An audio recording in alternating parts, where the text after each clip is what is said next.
I'm Joanna Small, the Public Information Officer for the Wheat Ridge Police Department. It's Friday, January 27th, 2023, and this is your WRPD Video Week in Review.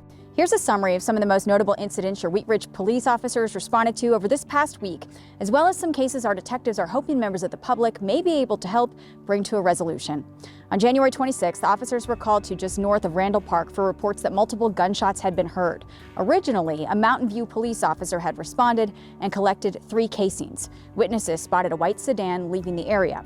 Officers located and contacted a man nearby in a vehicle matching that description, but he claimed he didn't own a gun and there was not enough probable cause to search his vehicle. Initial investigation suggests the shots were not directed at anyone or anything in particular. On January 25th, officers responded to reports of a motor vehicle crash at West 32nd Avenue in Kipling. When they arrived, they found a 21-year-old woman had crashed her car into the ditch on 32nd. Officers observed the driver stumble out of her vehicle, unable to walk properly. She was issued a summons for suspected DUI and transported to the hospital. Also on January 25th, a WRPD patrol officer was proactively patrolling an apartment complex on West 48th Avenue where there had been known criminal activity. He observed what appeared to be a drug transaction, and when he attempted to contact one of the involved parties, the suspect fled and hid behind a dumpster. The officer quickly located the suspect, and a search incident to arrest uncovered fentanyl on his person.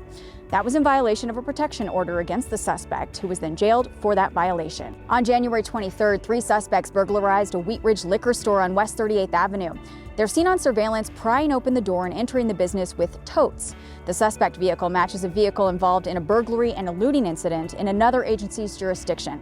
At our burglary, the suspects made off with several $1,000s worth of alcohol products. On January 22nd, officers were dispatched to a gas station in the 3800 block of Kipling for an unwanted party call that resulted in a handful of criminal charges.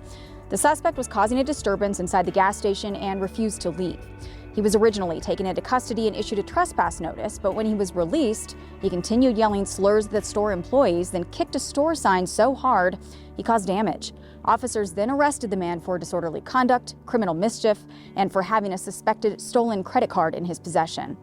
Also on January 22nd, an observant WRPD officer was driving on Kipling from 38th and spotted a vehicle that appeared to have crashed into a snowbank. Both the driver and passenger had attempted to drive the vehicle out, and both were suspected of being intoxicated. The car was full of empty alcohol containers and beer cans. Both the male and female had blood alcohol contents twice the legal limit to operate a motor vehicle. Both received a summons for DUI, and both were released to a sober party. On January 20th, officers were called to an apartment complex for reports of gunshots heard. When they arrived, they discovered a chaotic scene and learned a 16-year-old had pulled out a handgun and threatened 2 other teenage girls. The juvenile with the handgun then accidentally shot himself in the leg while running away. He got into a vehicle and fled the area. Officers were later called to a local hospital for a walk-in gunshot wound. The getaway vehicle was recovered in Lakewood and towed. The teen's injuries were not considered to be life-threatening, and he is now facing felony menacing charges for his actions with the gun prior to shooting himself. We also highlighted twice this week in standalone social media posts 2 big wins for our patrol officers. The first was a traffic stop that led to the recovery of approximately 1,000 fentanyl pills, a pound of methamphetamine, and a stolen handgun. The second was successful CPR performed by an officer who was the first responder on scene of a medical emergency. He was able to revive a man who wasn't breathing and had no pulse. Now let's take a look back at a case detectives could use your help on. Just before Christmas, an employee of the Wheat Ridge United Methodist Church had her car prowled in the parking lot. Unfortunately, there isn't any surveillance of the incident, and a violin valued at nearly $3,000 was stolen from inside of that vehicle. It's a very specific model, so take a look at your screen. It looks like this one.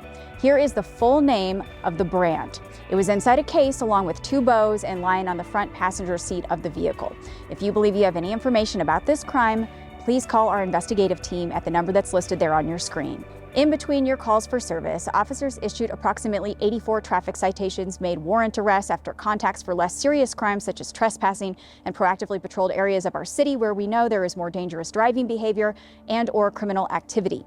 They also recovered 2 stolen vehicles and transported numerous individuals to detox services or the hospital for mental health treatment.